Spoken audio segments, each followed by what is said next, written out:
Seguimos en este segundo vídeo con Tiziano y en general la pintura de la escuela veneciana.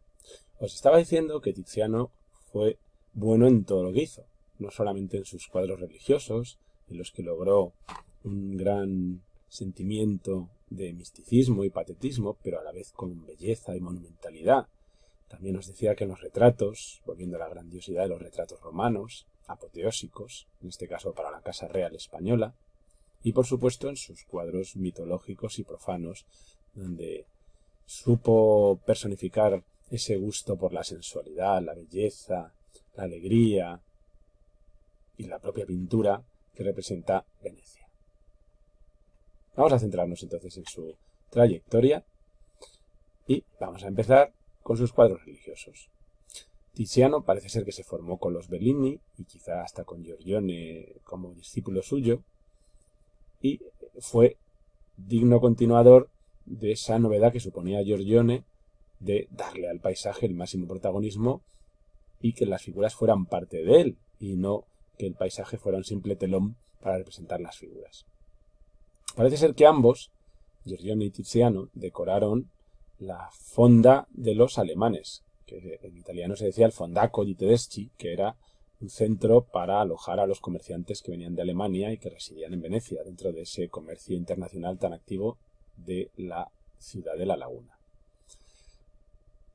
Fue ya muy pronto nombrado pintor de la ciudad, de la República, pintor oficial, y le encargaron para un convento, el convento de Santa María dei Frari, Santa María Gloriosa, pues un tema muy relacionado con el propio nombre del convento, la Asunción de la Virgen, que es como decir el ascenso de la Virgen al cielo, cuando más que morir duerme, dicen los relatos del Nuevo Testamento, y que, como veis, pues tiene un formato bastante vertical y que está dispuesto en tres planos, el terrestre, con esos apóstoles con escorzos y posiciones totalmente dinámicas, y además esa sinfonía de colores que crea con sus túnicas, con esas gradaciones tan matizadas de los colores. Luego la propia Virgen, iluminada por una luz dorada preciosa, celestial, subiendo al cielo también en pleno escorzo y con una curva que recuerda incluso a Prasíteles y rodeada de ángeles, ¿no?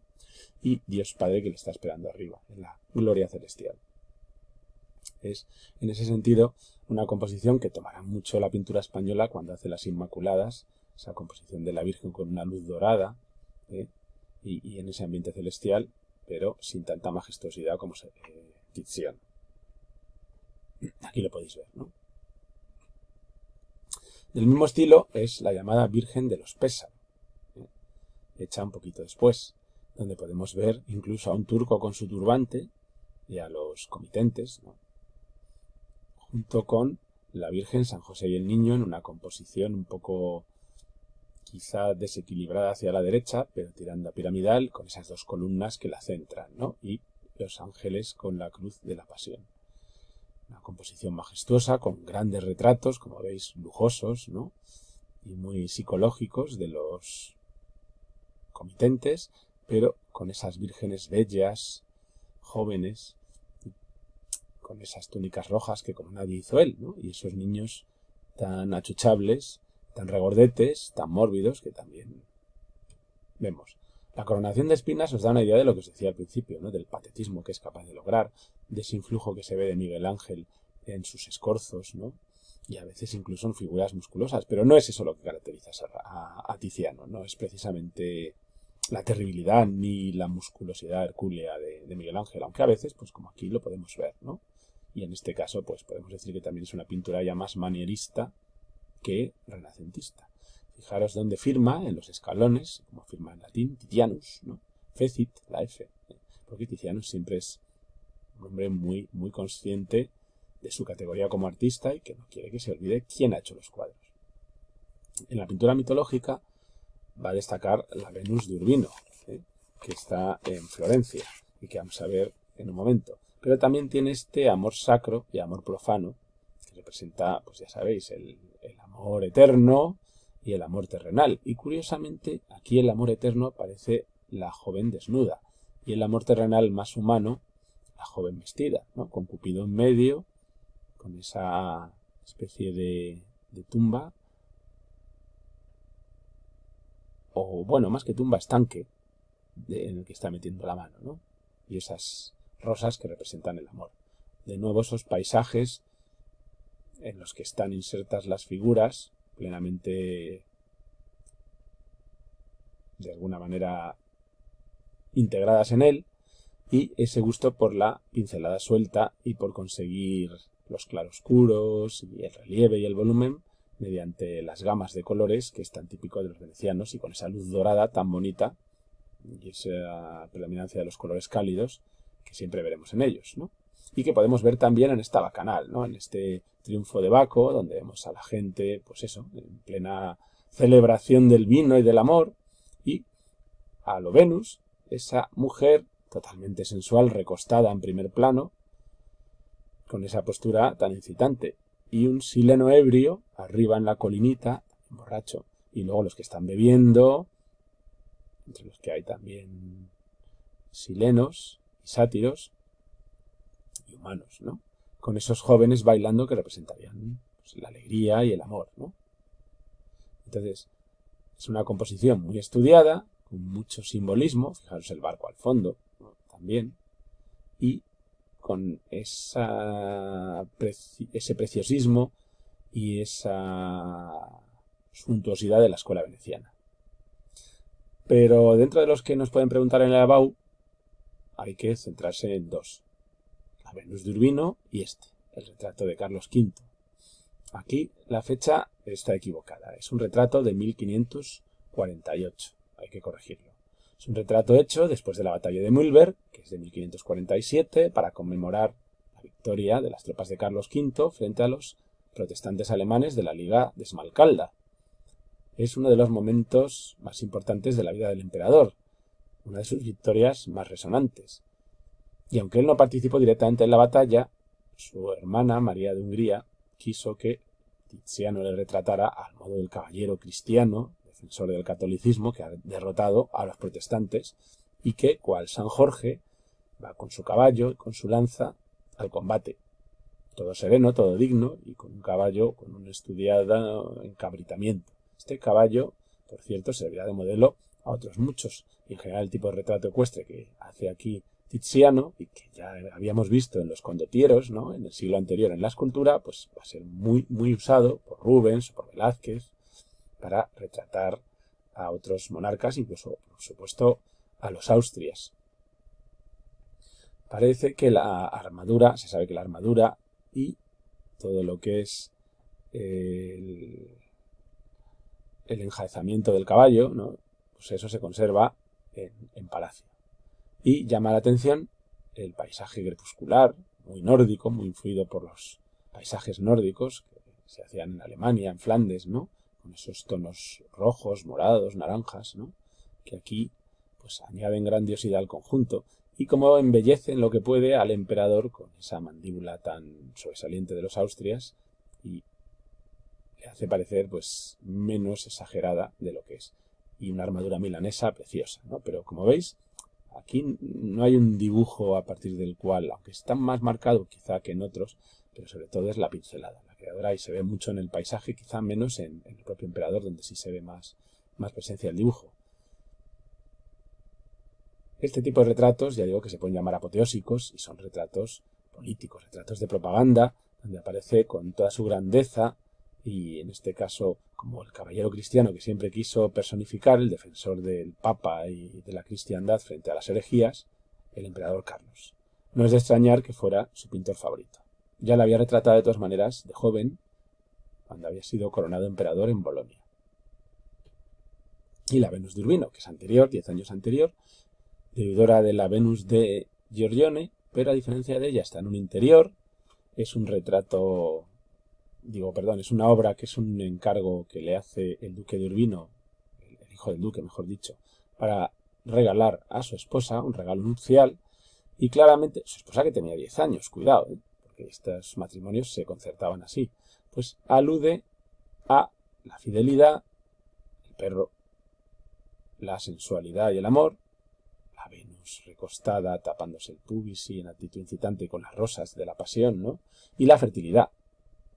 Pero no hay que olvidar que aquí hay una perspectiva muy bien captada mediante las baldosas y las líneas de las paredes, una especie de esfumato con el paisaje al fondo y el propio contorno difuminado de las figuras, y una sirvienta, o dos sirvientas, mejor dicho, que están metiendo en la especie de arcón, que para algunos es la caja de Pandora, pues, el ajuar o el vestuario de lo que sería la esposa.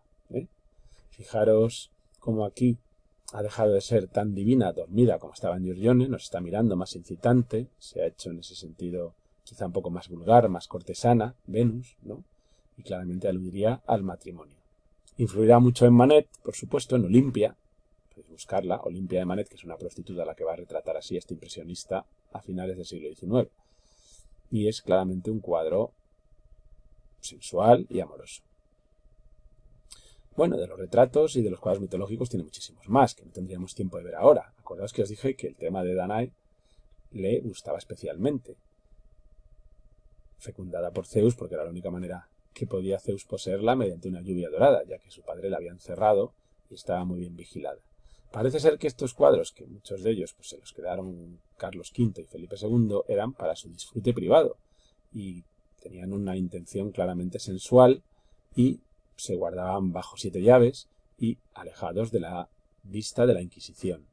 Así que ahí demuestran tener una faceta, pues eso, menos pía, menos religiosa los dos monarcas, que nos haría ver que son personas también de carne y hueso con sus debilidades. Ya digo que estos cuadros pues eran para su disfrute personal y no entraremos más allá, ¿no? Los retratos de Tiziano son fantásticos y aquí podemos ver a un papa con sus sobrinos, ¿no? Con esos aires inteligentes, el papa pues entre astuto y piadoso, ¿no? Y los sobrinos claramente interesados y astutos, y ese gusto por los colores cálidos de la escuela veneciana. Y los retratos de aparato y majestuosos pues, continuarían con este Felipe II ya de la etapa final de Tiziano, también con armadura milanesa de cuerpo entero, muy joven, y en la época en la que se va prácticamente a casar enseguida con María Tudor, y va a ser rey consorte de Inglaterra.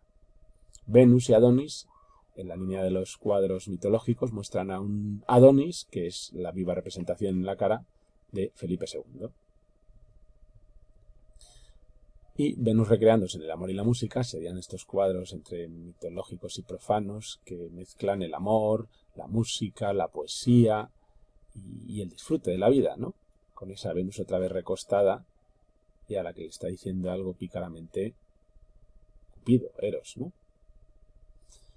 Todos estos pintores eran grandes amantes de la música, alguno de ellos parece ser que músico también, como el propio Giorgione, y en sus cuadros pues la introducían como un elemento clave, como el órgano que aquí estamos viendo que tocan, ¿no? Fijaros cómo logra la perspectiva con los arbolitos del fondo, pero no es tan importante y como todo se logra más mediante una pincelada suelta. Bueno, y acabo con Veronese y Tintoretto, que cada uno a su manera pues son dignos continuadores de Tiziano. Veronese va a ser un pintor del lujo, un pintor del detalle, de lo anecdótico, con unos tonos en los que predomina el verde famoso que le da nombre y los gris plata menos saturados que los de Tiziano, y unos personajes nobles, bellos y sensuales. De él, aparte de esta Venus y Adonis que se puede comparar con la de Tiziano, vamos a destacar la que nos puede entrar en la EBAU, que son las bodas de Caná, con 132 personajes, nada menos, y estaba hecha para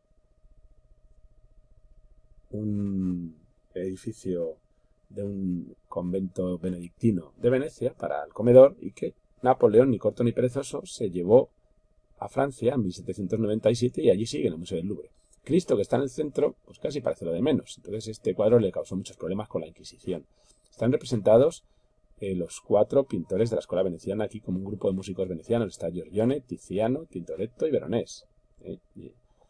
Tiziano sería el que toca este violonchelo, ¿no? O bueno, casi más contrabajo por el tamaño. Y esta especie entre viola y violonchelo, que hizo un violonchelo pequeño que tocaría una viola de gamba, sería Giorgione. Y poco más. Fijaros la gran cantidad de colores y todo el lujo que está hecho. Y me queda Tintoretto, que bueno, con un poquito más de Veronese os voy a dejar para un tercer vídeo.